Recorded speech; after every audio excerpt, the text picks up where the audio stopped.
जब मुझे बाँसुरी की आवाज़ सुनाई देने लगी और मैं दौड़ने लगी, इधर से उधर दौड़ने लगी और मैं खूब तेज़-तेज़ चिल्ला के करी, "कान्हा जी आप ही हो, आप ही की बाँसुरी की आवाज़ सुनाई दे रही।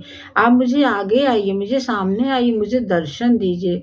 और मैं बहुत देर तक गिरिराज जी तलहटी पे इधर से उधर भागती फिर रही थी, दौड़ रही थी, लेकिन मुझे कान्हा जी की आवाज़ बाँसुरी की आवाज़ सुनाई दे रही थी, कान्हा जी नहीं दिखाई दिए और इतनी ठंड में कोहरा था, मुझे समझ में ही नहीं आ रहा था मैं कहाँ भागूँ।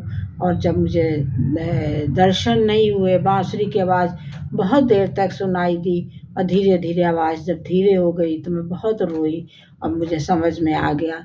और मुझे ये और बड़ा दुःख लगा कि सांसारिक भूख के कारण आज मेरे सामने कान्हा जी आए और मैं नहीं देख पाई। ये घटना सत्य मैं आपको बता रही हूँ।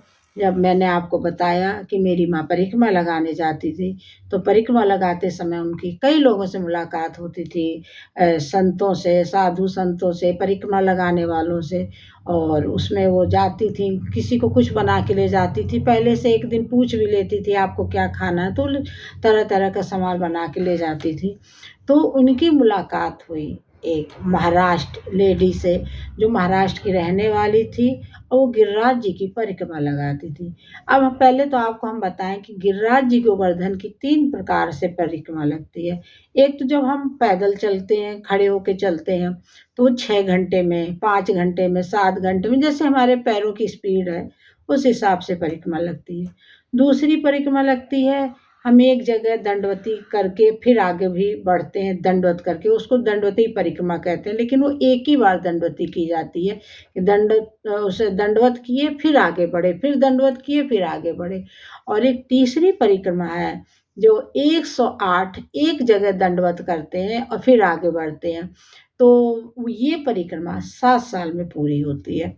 और 108 जो गिरिराज जी की छोटी-छोटी बटिया जो पत्थर है उन्हीं को जो परिक्रमा लगाते हैं, एक किसी बर्तन में रख लेते हैं और उसी को एक-एक बढ़ाते जाते हैं और 108 बार एक बार परिक्रमा करते हैं। तो वो महिला ये 7 साल वाली तीसरी परिक्रमा कर रही थी। और वो भी तीसरी भी परिक्रमा बिल्कुल समाप्त होने पे थी, एक आध किलोमीटर रह गया था गिरिराज जी पहुँचने तक। तो मेरी मम्मी उनसे उनके पास बैठती थी जब वो परिक्रमा लगाती थी, जब परिक्रमा मम्मी लगाने जाती थी, उनके पास बैठ के वो बातचीत भी करती थी और उनके लिए खाने-पीने का भी सामान, जैसे कभी उन पूछती थी कि क्या खाने का मन है, तो बना के ले जाती थी। तो एक दिन मेरी माँ ने बैठ के उनसे पूछा कि आप माताजी एक बात बताइए हमको कि आप इतने 20 साल हो गया, क्योंकि 2 परिक्रमा पूरी हो चुकी थी, 14 साल एक परिक्रमा और थी जो 7 साल की, उसमें 1 आध किलोमीटर मतलब 20 साल 19 साल के आस-पास उनको परिक्रमा लगाते हो गया था। तो मेरी माँ ने पूछा कि क्या आपको कुछ अनुभव हुआ यहाँ पे इतने साल से परिक्रमा लगा रही गिरिराज जी की, राधे जी की, कभी आपको भगवान कृष्ण के दर्शन हुए? तब उसने बताया कि मैं आपको बता रही हूँ, एक बिल्कुल सत्य घटना मेरे साथ हुई। बोली अभी जो है यहीं राधा कुंड वाली जब परिक्रमा में लगा रही थी, तो एक समय ठंडी का समय था, बहुत मतलब वो कोहरा पड़ रहा था। उस कोहरे में इतना गहरा कोहरा था कि लोग दिख नहीं रहे थे। कहें कि उस दिन मुझे संजोग से कुछ भी खाने को नहीं मिला और परिक्रमा लगाते मुझे दोपहर के और ऊपर हो गया। भूख के मारी मेरी आँखें निकलने लगी। इतनी तेज़ भूख लगी थी कि मुझे कुछ समझ में नहीं आ रहा था और मैं बस बैठ के ये सोच रही थी कि मैं इस उसमें कहाँ जाऊँ भोजन करने, कहाँ, यहाँ तो कोई कुछ ऐसा दिख नहीं रहा। बोले बस यही सोच के मैं बैठी थी, तभी एक बालक आया और कहें कि बालक रहा होगा 8-10 साल का और सांवली सूरत का बालक, कहें कि बहुत सुंदर बालक था। लेकिन उस मुझे भूख के कारण मैं उस बालक को भी ध्यान से नहीं देख पाई और वो एक थाली लेके आया कि बहुत बड़ी थाली थी और थाली में हर तरह के व्यंजन थे और व्यंजन इतने सारे थे कि मुझे खुद ही नहीं समझ में आ रहा था कि क्या-क्या था। अब वो आया कहे माताजी ये आपके लिए खाना लाया हूँ और पास में कहीं वो चल रहा है भंडारा, जो भी उसने बताया और ये बोले कि आप कोई मिले तो दे दीजिएगा, आप मिली हैं इसको आप भोजन कर लीजिए। और बोले मुझे इतनी तेज़ भूख लगी थी, मुझे कुछ समझ में नहीं आया और मैंने बस थाली ले लिया और भोजन करने लगी। और उसके बाद मैंने ये भी नहीं देखा कि बालक बैठा है कि बालक चला गया, मुझे कुछ नहीं पता। जब मैंने भोजन कर लिया, भोजन करने के बाद जब मन शांत होके मैंने थाली पे मेरी नज़र गई तो मैंने कहा अरे इतनी बड़ी थाली और इतनी सुंदर-सुंदर कटोरियों में खाना, इतना टेस्टी खाना आज तक मैंने जीवन में नहीं खाया। फिर मेरा दिमाग हो गया, मैंने कहा इस धुंध में, इस कोहरे में गरम-गरम खाना कौन ला सकता है? भंडारा भी होता है तो बहुत ज़्यादा तो सब्जी बनती है, पूड़ी कचौड़ी बनती है, इतना तो किसी भंडारे में आज तक हमने नहीं खाया। बस मेरा दिमाग ठनक गया और मैंने सोचा बस और कोई नहीं था, वही कान्हा जी थे।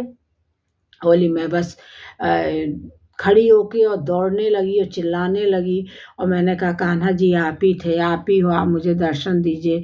और मैंने आपको देखा नहीं, आपको दर्शन नहीं किया और मेरे ध्यान से आपको नहीं देखा। बोली मैं बहुत रोने लगी, बहुत चिल्लाने लगी। उसके बाद भी जो है कहे मुझे कहीं नहीं दिखे, लेकिन मुझे जहाँ तक मैं दौड़ी, रोई, सब की।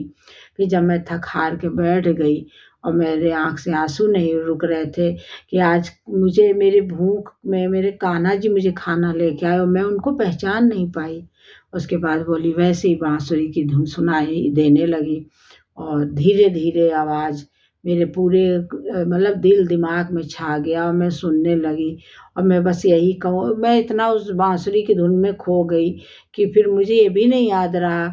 जब बाँसुरी की धुन की आवाज़ कम हुई तो फिर मैंने कहा कि आपने मुझको दर्शन नहीं दिया, मुझे दर्शन नहीं दिया। बोले उसके बाद फिर उसने बताया कि मम्मी को उसके बाद मैंने कभी कुछ ऐसा नहीं देखा। लेकिन बोली कि मुझे महसूस हमेशा होता है कि मेरे राधा कृष्ण मेरे पास है। लेकिन ये जो एकदम बिल्कुल साक्षात वाला, ये सिर्फ़ मेरे जीवन में एक बार हुआ। फिर उसने कहा कि मुझे बहुत दुःख हुआ कि मम्मी को बताया उसने कि मुझे बहुत दुःख हुआ कि मैं भगवान के जो है मैं चरण नहीं छू सकी, मेरे सामने आए। तो ऐसी घटना जो है ब्रज में बहुत होती हैं, जो आप संतों के पास जब बैठेंगे और उनके पास वो बताएँगे। लेकिन जो आपको एक बात बता दें, जो असली संत हैं ब्रज में, तो वो बिल्कुल आपको लगेंगे ही नहीं कि संत हैं। वो एकदम ऐसे बने रहेंगे कि आपको मतलब पता ही नहीं होने देंगे। जैसे एक कहावत है कि जो जानत है, तो जो जानता है वो कुछ बताता नहीं, जो बताता है वो कुछ जानता नहीं। तो ये जो कहावत है वो बिल्कुल सत्य है। मैंने ब्रज में ये चीज़ अनुभव किया। जो पहुँचे संत होते हैं वो अपने आप को जताते ही नहीं कि मैं संत हूँ। और जो जताते हैं तो आप भी समझ सकते हैं कि वो सब कौन है, क्या हैं। तो ऐसी-ऐसी घटनाएँ ब्रज में होती हैं और भी बहुत घटनाएँ हुई हैं। मैं एक-एक पिटारा निकाल के आपको बताती जाऊँगी और ये आप भी जो है राधा जी, कृष्ण जी को याद करके एक बार राधे-राधे बोलिए, कमेंट करिए। ये सत्य घटना मैंने आपको मेरी माँ ने मुझे बताया, जो मैं आपको बता रही हूँ, मेरी माँ को उन्होंने बताया, जो उन्होंने साक्षात ये देखा। इसी के साथ फिर से राधे-राधे, राधे-राधे, जय कृष्णा।